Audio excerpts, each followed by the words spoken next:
5 ready කියලා දාලා තිනවා. ගම්පහ නගරය.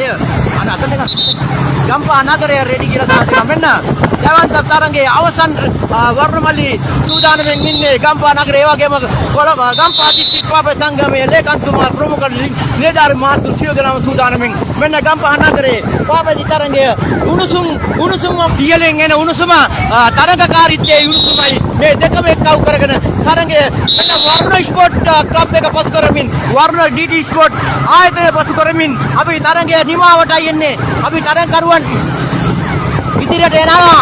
ඉදිරියට යන ගමන් ඔන්න කවුරු ජයග්‍රහණය කවුරු ගනීද? කවුරු ස්ප්‍රින්ට් එක ගනීද? අපි බලමු කවුරු ස්ප්‍රින්ට් එක ගනීද? මෙන්න තරඟයේ අවසන් ඔන්න ගන්න ළඟට ගන්න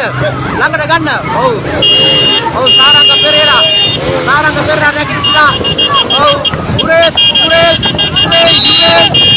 යුරෙන් කිඩකයා යන සාරංග යුරෙන් කිඩකයාද සාරංගද සාරංග එක යුරෙන් දෙක තුන පොරටුවට හතර කතුන්ට පහ ඒ විදිහට ගමන් කළා. මෙන්න මේ විදිහට තරඟේ අවසන් කළා පළවෙනි පොකුර.